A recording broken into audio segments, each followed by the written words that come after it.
ಶುಭ ಮಧ್ಯಾಹ್ನ. ಇವತ್ತು ನಾನು ಸಂಸ್ಕೃತ ಸ್ವರ ಸಂಧಿಯಲ್ಲಿ ಒಂದಾದಂಥ ಈ ಸಂಧಿ ಬಗ್ಗೆ ಹೇಳ್ತಾ ಇದ್ದೀನಿ. ಆಲ್ರೆಡಿ ನಾನು ಸಂಸ್ಕೃತ ಸ್ವರ ಸಂಧಿಯಲ್ಲಿ ಇರ್ತಕ್ಕಂಥ ಸವರ್ಣ ದೀರ್ಘ ಸಂಧಿ, ಗುಣ ಸಂಧಿ, ಅವ್ಯಯ ಸಂಧಿಗಳ ಬಗ್ಗೆ ಹೇಳಿದ್ದೀನಿ. ಇವತ್ತು ನಾನು ವೃದ್ಧಿ ಸಂಧಿ ಬಗ್ಗೆ ಹೇಳ್ತಾ ಇದ್ದೀನಿ. ಈ ವೃದ್ಧಿ ಸಂಧಿಯ ಫಾರ್ಮುಲಾ ಏನು? ಅಕಾರಗಳ ಮುಂದೆ ಎ ಐಕಾರಗಳು ಬಂದರೆ, ಅಕಾರಗಳ ಮುಂದೆ ಎ ಮತ್ತು ಐಕಾರಗಳು ಬಂದರೆ ಐಕಾರ ದೀರ್ಘಾಕ್ಷರವಾಗಿ ಬರುತ್ತದೆ. ನೆಕ್ಸ್ಟ್, ಅಕಾರಗಳ ಮುಂದೆ ಓ ಮತ್ತು ಔಕಾರಗಳು ಬಂದರೆ ಔಕಾರ ದೀರ್ಘಾಕ್ಷರವಾಗಿ ಬರುತ್ತದೆ. ಇವೆರಡರ ಫಾರ್ಮುಲಾ ಇದೆ ವೃದ್ಧಿ ಸಂಧಿ. ಈಗ ಉದಾಹರಣೆ ತಿಳಿದುಕೊಳ್ಳೋಣ. ಮೊದಲನೇ ಉದಾಹರಣೆ ಯಾವುದಂತಂದ್ರೆ ಅಕಾರಗಳ ಮುಂದೆ ಎ ಮತ್ತು ಐಕಾರಗಳು ಬಂದರೆ ಐಕಾರ ದೀರ್ಘಾಕ್ಷರವಾಗಿ ಬರುತ್ತದೆ. ಇದನ್ನ ಉದಾಹರಣೆ ನೋಡೋಣ. ಈ ಫಾರ್ಮುಲಾ ಒಂದದ್ದು ಇದು. ಏಕ ಅ ಬಂತು, ಅಕಾರಗಳ ಮುಂದೆ ಏನು ಬರಬೇಕು? ಏಕಾರ ಬರಬೇಕು. ಏಕಾರ ಇದೆ. ಇವೆರಡರ ಜಾಗದಲ್ಲಿ ಯಾವುದು ದೀರ್ಘಾಕ್ಷರವಾಗಿ ಬರುತ್ತೆ?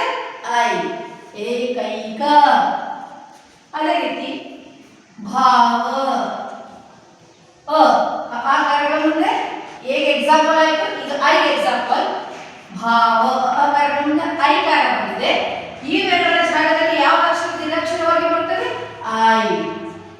ಭಾವೈಕ್ಯತೆ, ಭಾವ ಪ್ಲಸ್ ಐಕ್ಯತೆ, ಭಾವೈಕ್ಯತೆ. ಇನ್ನೊಂದು ಲೋಕ, ಅಕಾರಗಳ ಮುಂದೆ ಏಕಾರ ಬಂದಿದೆ. ಲೋಕ ಪ್ಲಸ್ ಏಕವೀರ, ಲೋಕೈಕ ವೀರ. ಒಟ್ಟಿನಲ್ಲಿ ಅಕಾರಗಳ ಮುಂದೆ ಎ ಐಕಾರಗಳು ಬಂದರೆ ಐಕಾರ ದೀರ್ಘಾಕ್ಷರವಾಗಿ ಬರುತ್ತದೆ. ಇದು ಎಕ್ಸಾಂಪಲ್ ನೋಡಿದ್ರಿ ಈಗ.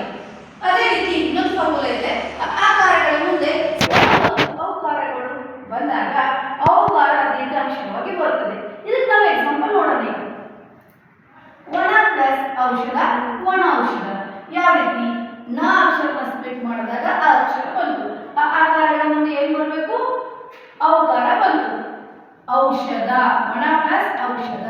ಇವೆರಡರ ಜಾಗದಲ್ಲಿ ಯಾವ ಅಕ್ಷರ ದೀರ್ಘಾಕ್ಷರವಾಗಿ ಬರುತ್ತದೆ? ಔ, ಒಣ ಔಷಧ.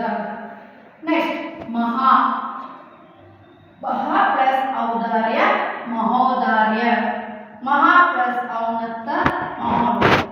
ಈ ರೀತಿ ಅಕಾರಗಳ ಮುಂದೆ ಓ ಮತ್ತು ಔಕಾರಗಳು ಬಂದಾಗ ಔಕಾರ ದೀರ್ಘಾಕ್ಷರವಾಗಿ ಬರುತ್ತದೆ.